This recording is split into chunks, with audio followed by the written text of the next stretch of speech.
Okay, so are you ready to drive into something a little different? Always up for a challenge.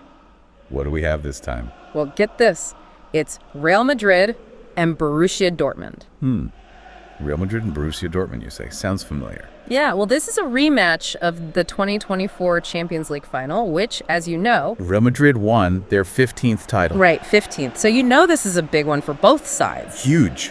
Dortmund's going to be looking for redemption, and Real Madrid, they'll want to prove that win was no fluke. Absolutely, and the article sets the stage at, you ready for this?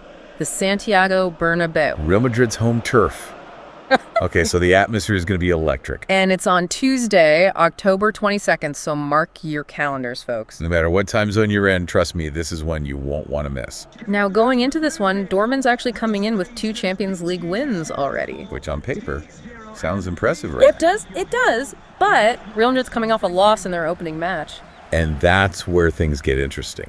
The article makes a good point about the teams Dortmund beat. They were all about defense. So are you thinking that might actually play into Real Madrid's hands this time around? It's possible. Real Madrid thrives on a counterattack. And if Dortmund's busy defending... It could be a goal fest. Potentially. Yeah. But let's not forget about the domestic leagues. Real Madrid is actually trailing behind Barcelona in La Liga right now. And Dortmund's not doing so hot either. 7th place in the Bundesliga. So both teams are going to be desperate for a win here to boost morale, climb those tables. It's a high stakes, high pressure, and then we throw in, just for fun, Kylian Mbappé. Mbappé, the wild card. The article even mentions he didn't play in the recent loss.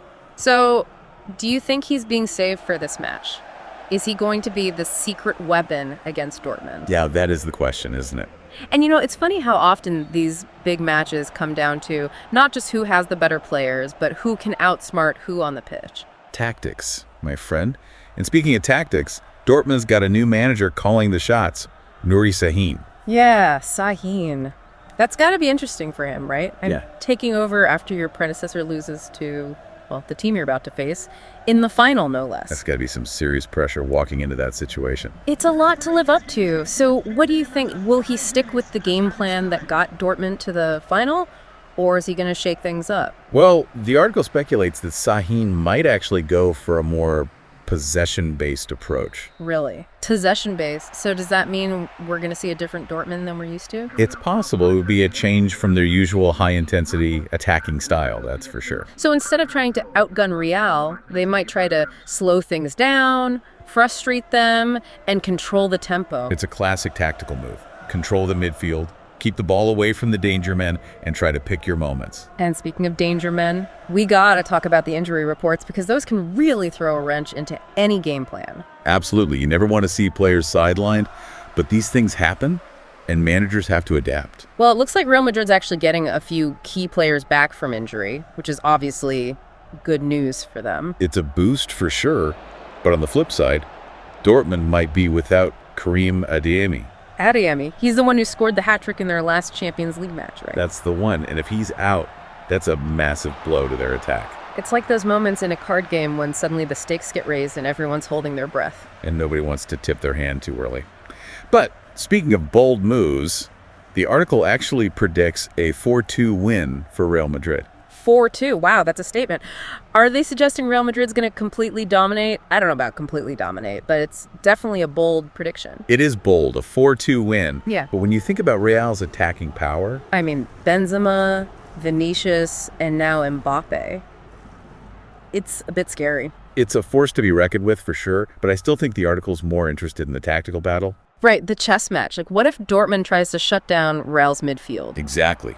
What if they can disrupt the flow? Keep Kroos and Modric from dictating the game. That could change everything. And let's not forget the psychological factor. Put yourself in Sahin's shoes for a second. New manager, stepping in after that final loss. I'd have a fire lit under me, that's for sure. He's got to be looking for any advantage, any edge he can get against Real. And wouldn't you know it, he's actually in a unique position, right? He's seen both teams up close. He has. As Dortmund's manager, he's got that inside knowledge, which is invaluable. This is why I love these deep dives. We're not just looking at the surface, we're getting into the nitty-gritty. It's about understanding the nuances, the tactical battles, the psychological warfare that goes on behind the scenes. And let's not forget the fans. The Bernabeu is going to be rocking. The atmosphere is going to be electric. The fans can lift a team, or they can be the weight that brings them down. It's true. So it all comes down to this. A rematch for the ages, two European giants, a clash of styles, and enough drama to fill a season. And the best part, we have absolutely no idea who's going to come out on top. That's the beauty of it, right? All the analysis, all the predictions, and in the end, it's the beautiful game that decides. Couldn't have said it better myself. So there you have it, folks. Everything you need to get ready for this epic showdown. What's your prediction? Let us know, and we'll catch you on the next deep dive.